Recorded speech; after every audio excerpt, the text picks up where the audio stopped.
Have you experienced the awesome power of the Panasonic Real 3DO system? Obviously. Presenting 3DO, the most advanced home gaming system in the universe. It's time to put away your toys. 3DO from Panasonic, Gold Star, and Creative Labs. A new low price and free games. Mind-blowing graphics of Panasonic Real 3DO. 3DO.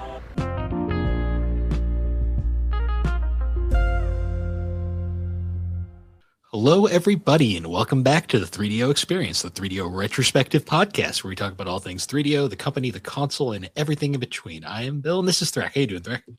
Oh, Bill, I am so happy because I am not named in the Epstein files. How are you? I'm doing well.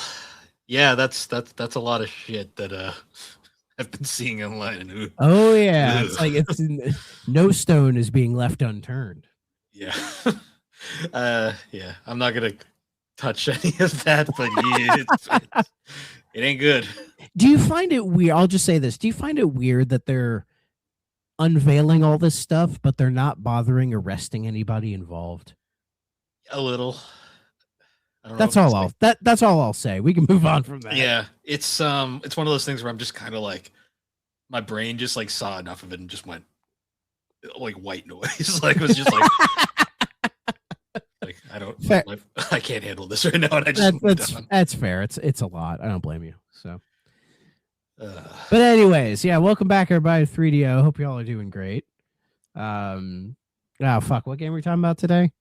Dinosaurs. Oh, that's right. Yeah. No Rebel Assault this time. Hopefully next week. So instead we'll do DinoPark Tycoon. Oh yeah, we do some new. Again, not a lot of news.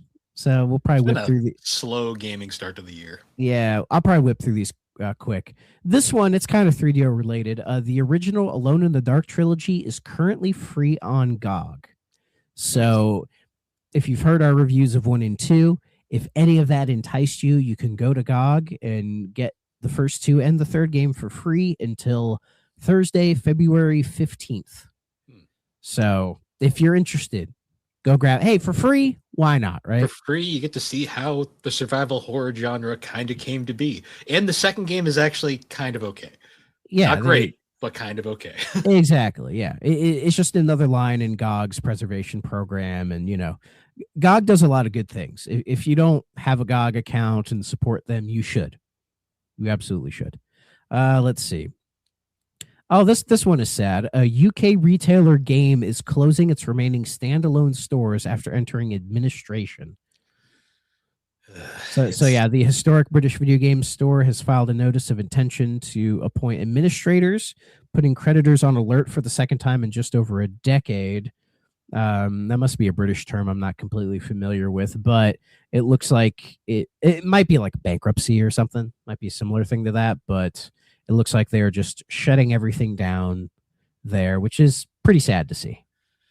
Yeah, the brick and mortar stores are just they're not doing well right now. Like it's the mom and pop shops seem to be okay, which is good, but like I've noticed a lot of the long standing stores have not been doing well. Like GameStop's not a great example, but they're not doing great right now either. No, like I think Game is essentially UK's GameStop because it says here in the article that they were founded in '92, and then they bought Virgin Games, Electronics Boutique, and Game Station that were other UK retailers, and so they kind of became the GameStop of the UK, and then they're just shutting everything down.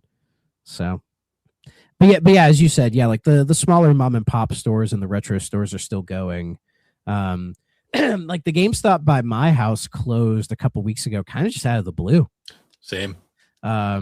I did learn about it, but I learned about it like the week it was closing.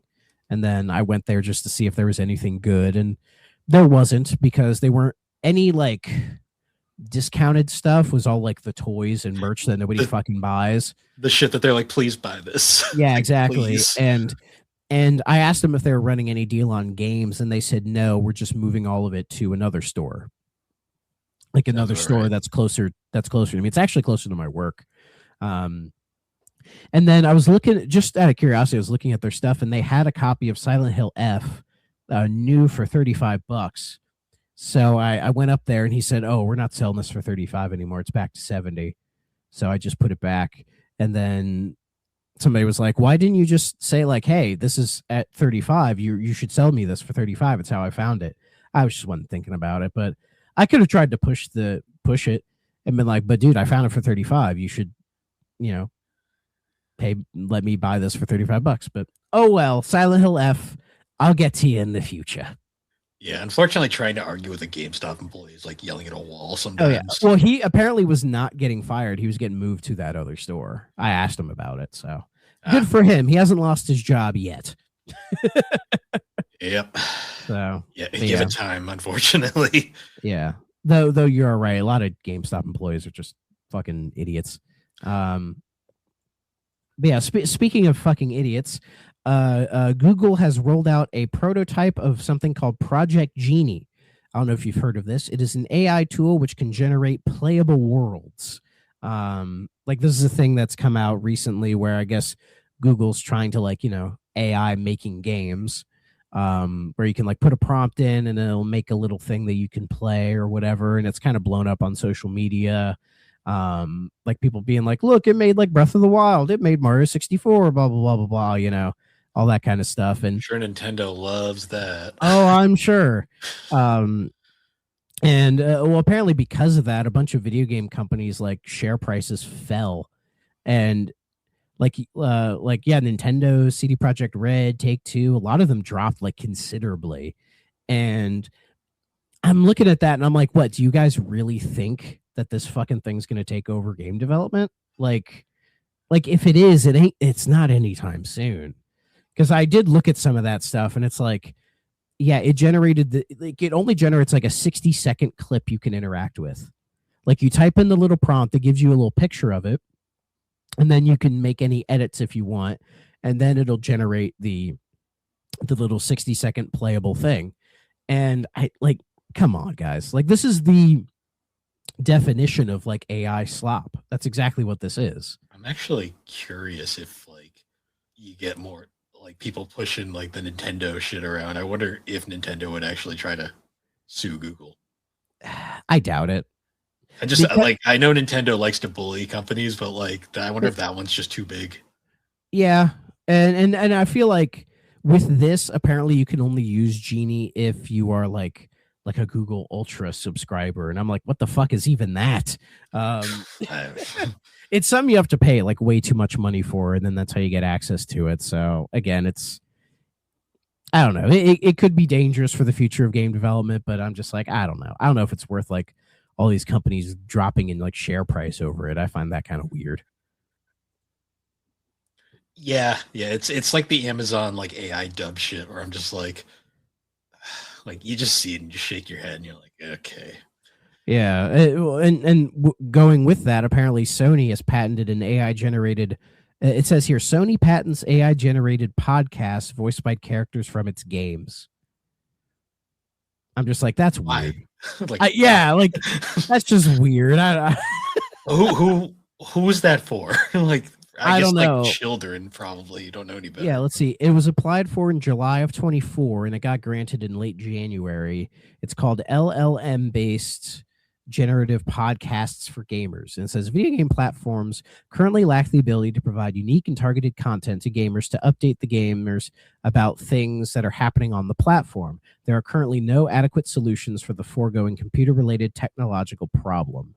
So the idea is to generate a podcast of news related to the data, with the podcast presenting the news in a voice of a video game character of a video game played by the video game player. I said video game way too many times. So it sounds like they're trying to patent like whenever there's like a system update or something that's going on, and like here's what's going on in the PlayStation, instead of just typing it out or just having like an AI generate the fucking thing, they're going to be like, but we can put it in audio form and you can have like Parappa tell you about what's going on. But it'll be like super off and not sound right. Yeah. Just something that it's probably just harmless, but it's just like weird. And just because I happened to look at AI stuff, I just kind of stumbled upon that. I was like, that's weird and stupid, but whatever. But that was really all I had. See, I'm just like waiting for like the AI to glitch and just start saying slurs and something because it probably will happen at some point. Oh yeah. Because the problem is nobody's fucking proofreading this shit, anyways. Then they get infected by all the fucking garbage that gets fed into them, and then they just fucking go insane slowly. Yeah, it's awful. It's ridiculous. I stay away from it, and I'm so glad that even though where I work now, like I had to watch a training video about AI, and they even had like an AI generated video about like all the benefits and everything. They're not really pushing AI as like a tool I have to use while I'm working. Because I mean, not to get too deep into it, but what I'm doing in my job, AI would just be an extra unneeded step. Because I'm just kind of checking other people's work and updating things, right? So if you had like AI do that, that's like, well, I'd have to go in to be sure they did it right anyways. Yeah. So it's like I'm still fixing shit regardless. So it's kind of a waste of time. Those AI checkers are also not the most accurate because I still Exactly. see so many of them. They'll recognize like literature as AI and then like a legit AI thing. They're like, that's fine. And I'll just be like, okay. Yeah, exactly. So it's not really a big thing right now. So I think I'll be okay. Yeah, the only AI shit at where I work apparently is they use AI now to check golf balls. Why? Yeah. I heard AI and my brain just turned off when they were explaining it. It doesn't apply to my department, so it's just kind of a thing. I'm like, okay. Again, it feels like all these companies are trying to push AI because they think it's the big thing, and then though I'm hoping next year the bubble's going to burst and there's no more money in it. And then companies just go, never mind. I hope so, because it grew fast and kind of scarily, and now it's like... It's reminiscent of the dot-com bubble in the 90s. Yeah. You know, it just reminds me of that. But that's really all I have, so... Yeah, it's been a slow start to the year, news-wise. We did get some more Nintendo music. Yeah, I see. We got Tomodachi Life for the 3DS. You know what's funny? They gave us the DS Tomodachi game that never came out over here first, and then they're finally giving us the newer game. I guess because the remake's coming out fairly soon. Yeah, and did they have I think they had like a video or something deep diving into that, I think, recently. Yeah. I don't give a shit, so... That was a game I played like for like a month straight and then got bored of it. Like Animal Crossing usually, only that game is weird. Like that is such a weird game. Yeah, Tomodachi Life, I enjoyed looking at like people like filming their 3DSs of like the meme stuff, right? Of like having all like, hail the Virtual Boy. Yeah, like weird stuff like that, you know, or like Tomodachi Life Beatles, you know, that kind of shit, which is funny. And I imagine we'll get a lot more of that with this new version, which is really the only thing I'd look forward to is see what wacky stuff people do in it. So, sure, yeah. Why not? I know Alex is going to play the shit out of it. I'll probably play a bit of it. I preferred the RPG that they made. Forget what it's called. Oh, Miitopia. I liked Miitopia. I never played that. I've considered getting it because it might be something me and my son would like to play together. This is like a goof. It's a fun little like simple RPG. It's very goofy. The best part of it is just all the Mii's and how like ridiculous you can make the plot. Like I think yeah. I made Sonic the Hedgehog the villain. Just fuck it, why not? Why not? Yeah. Yeah, it's one of those games. I never played the Switch version. I should probably do that. I'm told it's fine. So see, again, if Nintendo actually priced these games at a more budget price, I would probably consider buying it. Like if they were like, oh, here's a Miitopia port and it's like $20, I probably would have been like, fuck it, why not? But I think it's like 40, and I'm like, I don't want to pay $40 for that. Though I'm sure if I look on eBay, I could find it for like a half decent price. I don't know, but I don't want to buy card only Switch games. That feels like unholy. Yeah. Actually, now that I think about it, that is weird. Even though nowadays you're basically just buying cases just to buy cases. I like having the cases. I'm sorry. But where am I going to put just a little card? Like the Switch cards are tiny. I know. Where the hell am I going to put that? I'm not going to keep it in the Switch all the time. I have like a handful of Switch 2 games and like 3 of them are their key cards. I'm like, this is This is just it. This is the future. I'm like, okay. Yeah, it really puts you off like buying the physical thing anyway, because you're like, what's the point? Yeah, I know. I'm like such a stubborn physical collector that I'm like still doing it, but I'm like sitting there going like, yeah, this is a thing. It is what it is, man. Yeah. But I guess moving on from that, what's not a thing anymore is dinosaurs. Technically, no, they still exist. Technically, Well, yeah, they fuel our cars. well, I was referring more to how like chickens and birds are Yeah. considered like descendants, like the dinosaurs that survived turned into the birds. Yeah. Fair. Hey, I went to a freaking museum over the weekend with my son, and Oh, nice. we watched some shit about dinosaurs, so that's fresh on the brain. Nice. So the game we're talking about today is DinoPark Tycoon. Yes, a educational business simulation game developed by Manley and Associates. That sounds like an accounting firm, and published by MECC in 1993 for the DOS and Mac. We have a fucking Mac release. Can you believe it? The 3DO port came out in 1994 with what they said are minor changes. And then a proper Windows version came out in 1997. It's actually funny. 93. This came out the same year as Jurassic Park. Yes, it did. I mean, dinosaurs were pretty big at the time. What's funny is because we only get the year, I don't know if this game came out before or after Jurassic Park.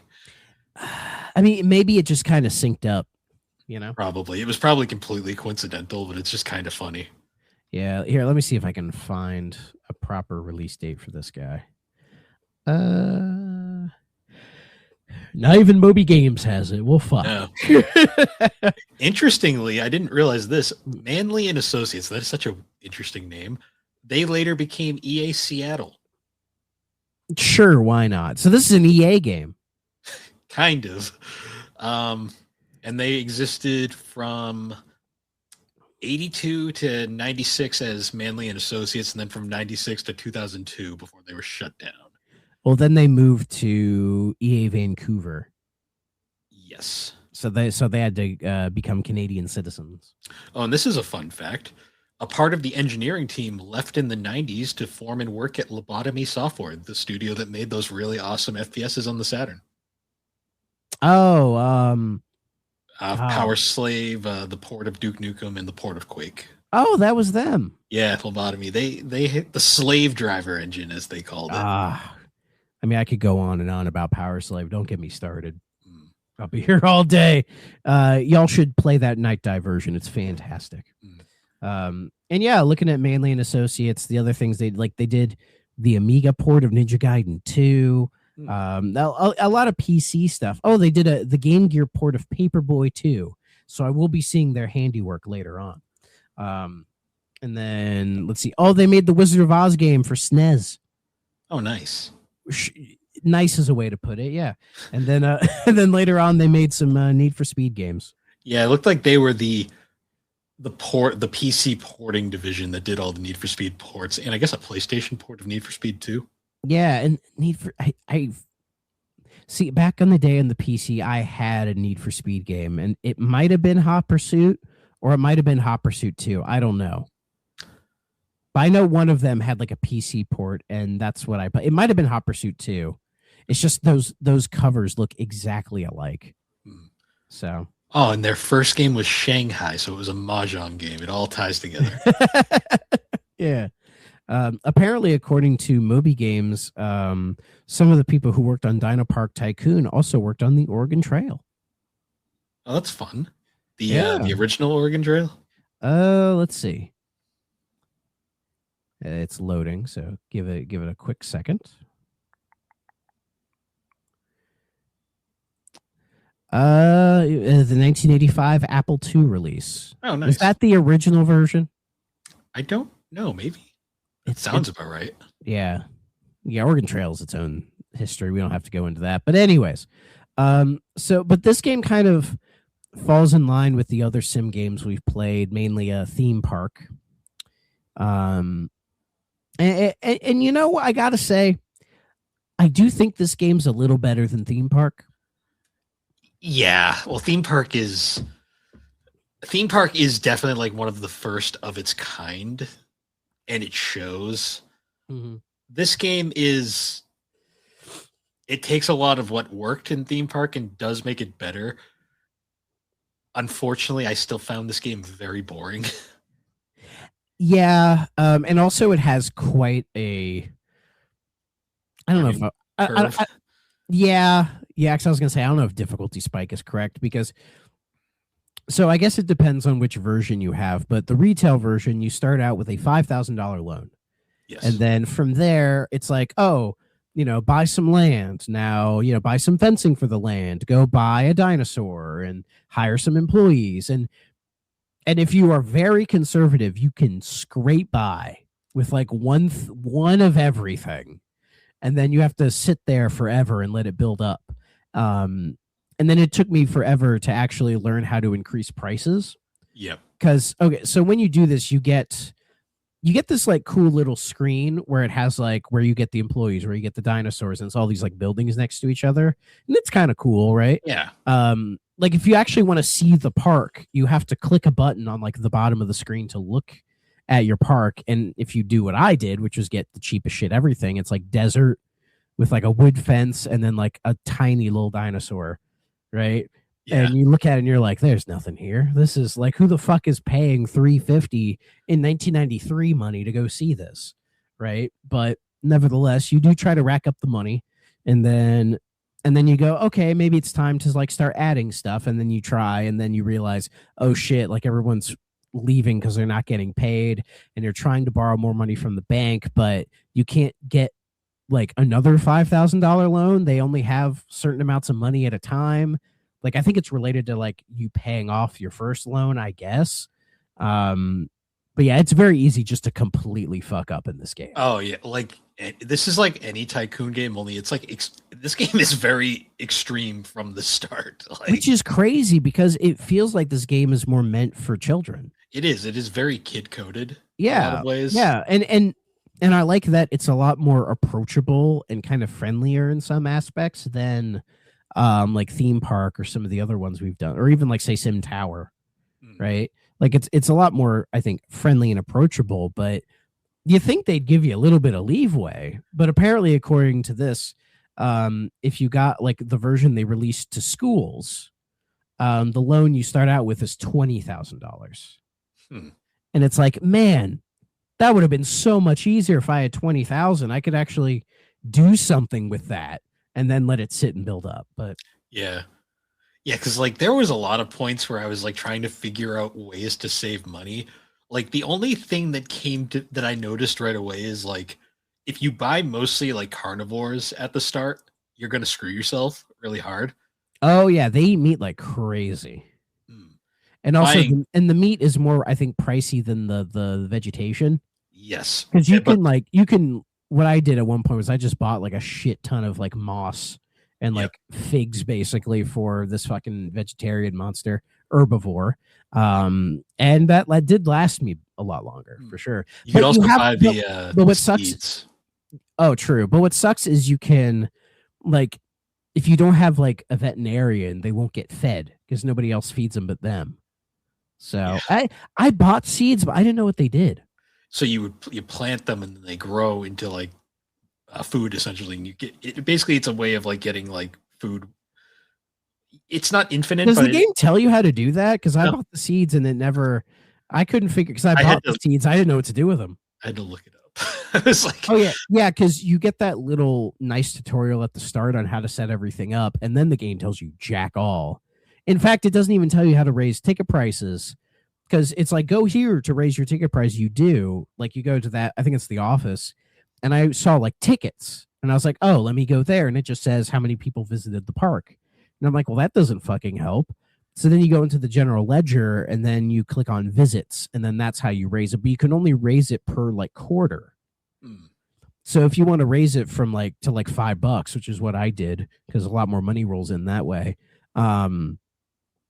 You can't do that until you get out of like the winter into the spring quarter. So you spend 3 months on 350, and like that doesn't make any sense. Yeah, because at least in like say a roller coaster tycoon, or I think even a theme park, you could just raise prices whenever you want. yeah. I mean, roller coaster tycoon, you can charge people for bathrooms. Yeah, which I never did because that's gross. But Evil. yeah, So and evil. yeah, but I gotta ask, have you played any other like dinosaur theme parky or even like a zoo tycoon type games? I played the original Zoo Tycoon back in the day. Okay. Because I noticed, I think it was Jurassic World Evolution 2 is on Game Pass. I didn't really play it though, because I was like, I wanted like a comparison, but I did watch some videos of it, and it looks much more well done.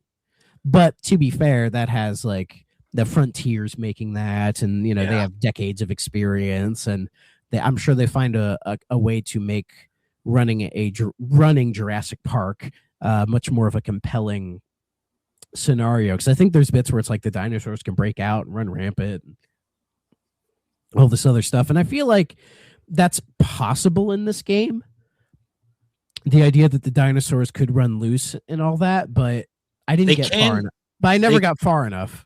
Mine broke free once and like nothing happened. I was like, oh, it's just gone now. Yeah. I was like, okay, great. Like, again, it's a great concept. I love the concept, right?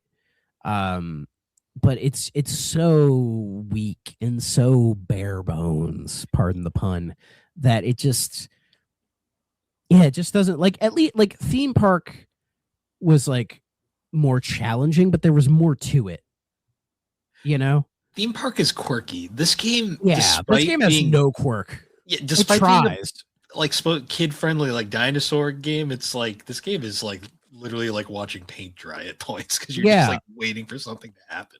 Honestly, the coolest part is there's like that encyclopedia where you can learn about dinosaurs, which is cool. I'm sure some of that stuff's outdated now from like modern paleontology, but it was still interesting to like flip through that and be like, oh, that's kind of cool. But that was really the most interesting thing about it, Yeah, because like the game otherwise is a fairly standard like business sim, like management sim, but there's just dinosaurs and like it's like they don't do enough like with the concept.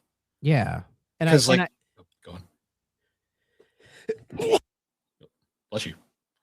Thank you. I don't know if the mic picked that up.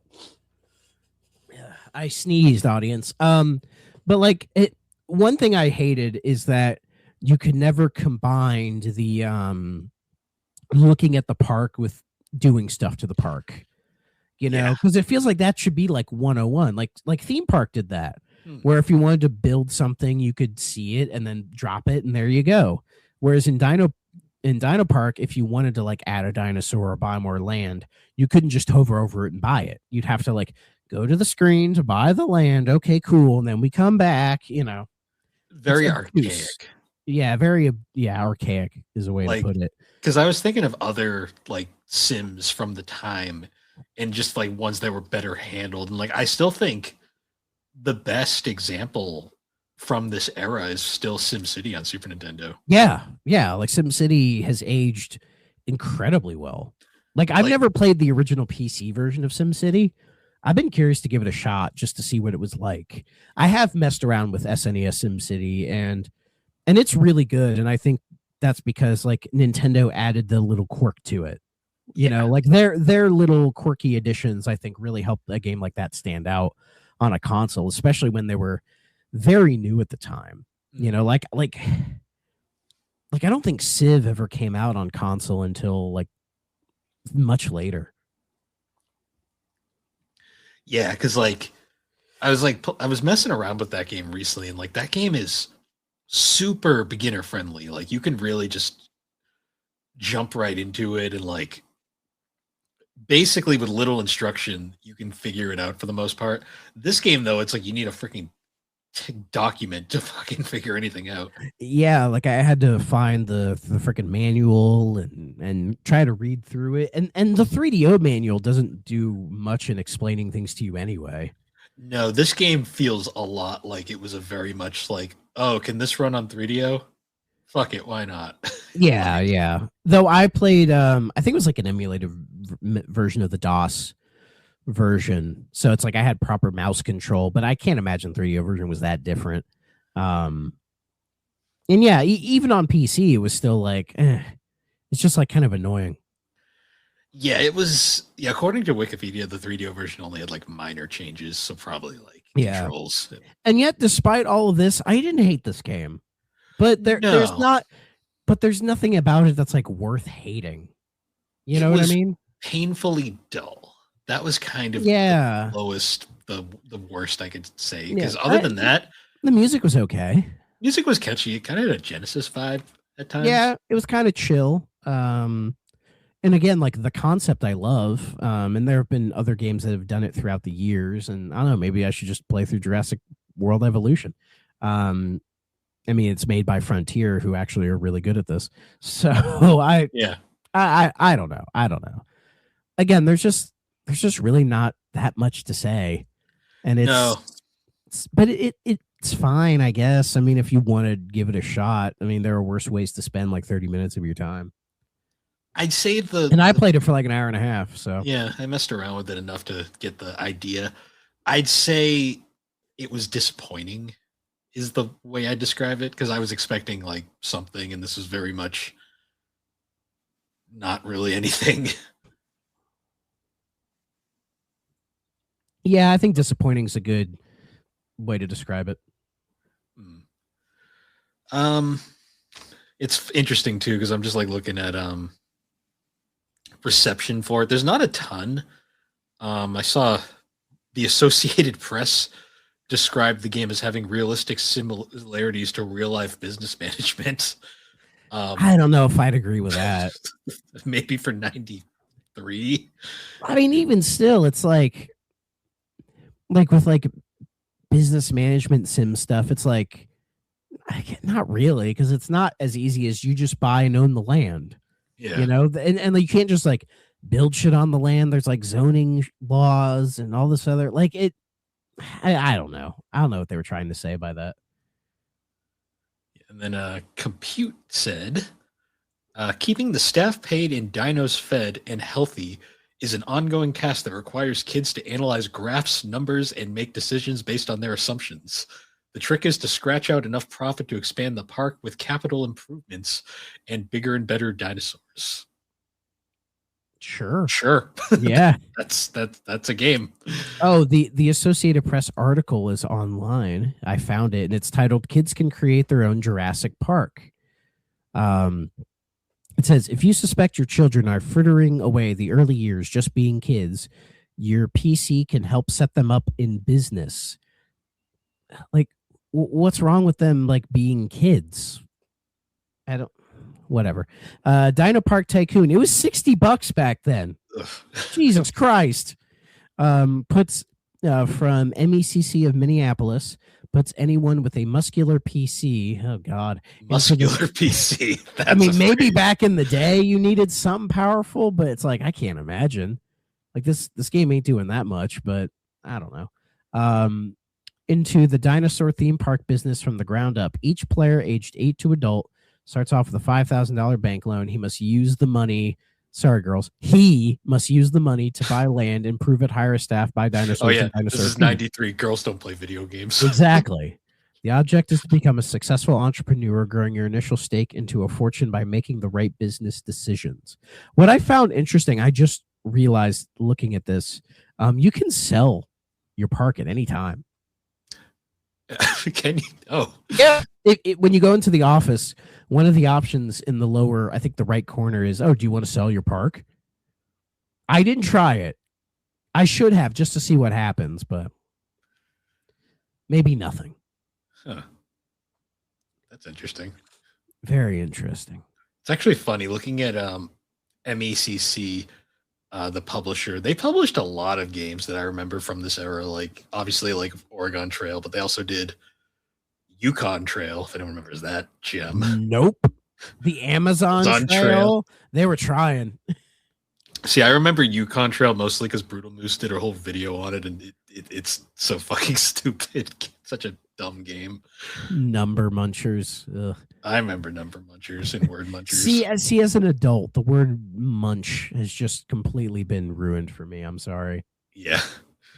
Oh yeah, let's see. Lemonade stand. That can't be any good. Well, it was made in the 70s. That should tell you everything you need to know. Hell yeah, Museum Madness. Developed by Novo Trade. Sure. The Echo people. That's fun. Why the hell? Should message Ed and ask him if he remembers this. Wait, which one? Which one was that? Museum Madness. Is his name on it? It doesn't say anyone who was involved. Yes, I do have a beeline to Ed Annunziata because I'm in the Echo the Dolphin Discord for the new game. This little inside baseball for the crowd. At one point, I added him on there and asked about Tiny Tank, one of Bill's favorite games, and he did respond to me. Yeah, he's probably like, who the fuck remembers that thing? See, I need to find his gameography and see if Museum Madness is in there, because if so, I'm going to be like, dude, why the fuck did you make this? Like, what is this? Let's see. Wikipedia doesn't have that listed.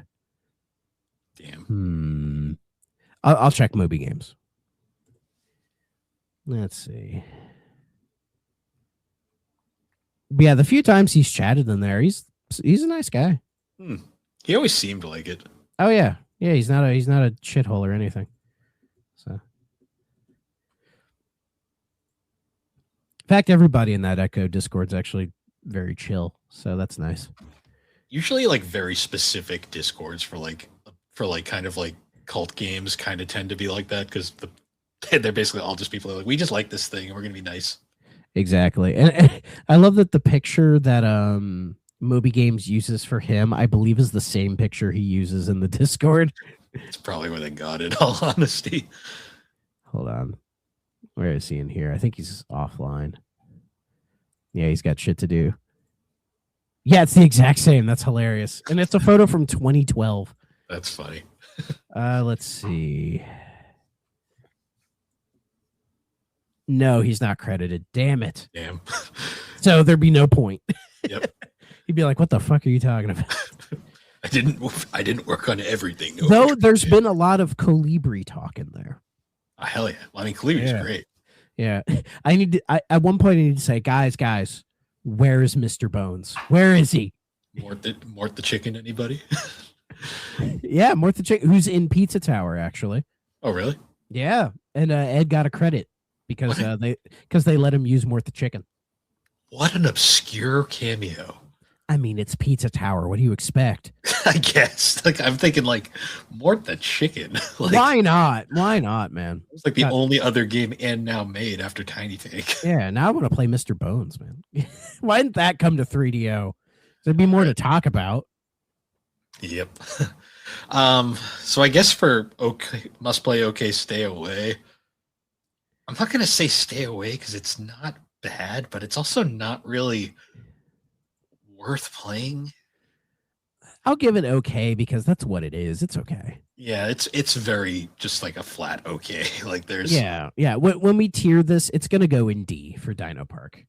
Yeah, because it's not objectively speaking, the game is perfectly fine. There's nothing wrong with it. Like if you want to play a DinoPark business management sim, just go play the Jurassic World Evolution games. I hear there's I think 3 of them now. I hear they're all great. And I think there's some indie games that like take that concept and do something with it. So again, if you just go on Steam and like type in like dinosaur theme park, you can probably find something much better. If you're into something, if you want something more old school, there's the Zoo Tycoon dinosaur expansion pack. There you go. I've never played Zoo Tycoon, but I've heard it's good. It's fun. It's fun letting the animals go. That's for sure. I swear most people that played like Roller Coaster Tycoon and Zoo Tycoon just like to cause chaos.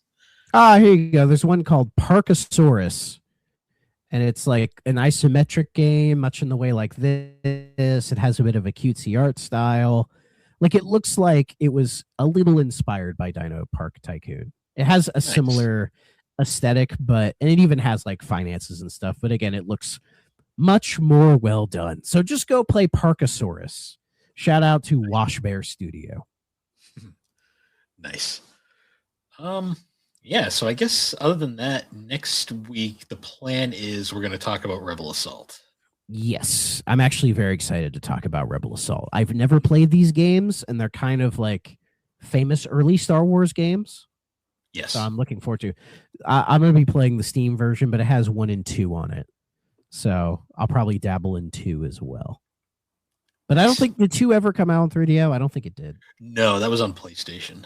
Okay, but who knows? If we play some of 2, we who knows? Give it a offhand mention, or maybe Sure, save it for later. why not? I don't know anything about Rebel Assault, so I'm actually excited to play it. No, definitely. But I guess other than that, shorter episode today, but I mean, it was not much to talk about with this game. There wasn't much to talk about in general. Sorry, guys. Fair enough. We still got 40 minutes out of it. But anyways, guys, once again, thanks for joining us on the 3DO Experience. You can find 3DO Experience on all the podcasting platforms. Check us out over at the Superpod Network, superpodnetwork.com. Awesome site, a whole bunch of podcasts, videos, blogs, fun stuff. Threat Ops update or still? I am in the middle of recording episode 11. Nice. So I would have done more today, but we were doing other things. So, and I don't know, it sounds like I might be getting a cold again. So who knows? It might end up getting delayed a day or two if I can't talk. Who knows? But I'm going to try my best to plow through and get it done by the time the next episode comes out. Yeah. And then 3D we have one planned. It's just on hold until we can get scheduling handled. So yeah. But yeah, anyways, guys, once again, thank you for joining us, and we will see you all later. Bye-bye.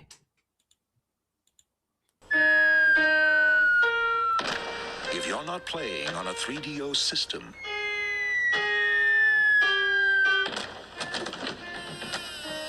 what are you playing with?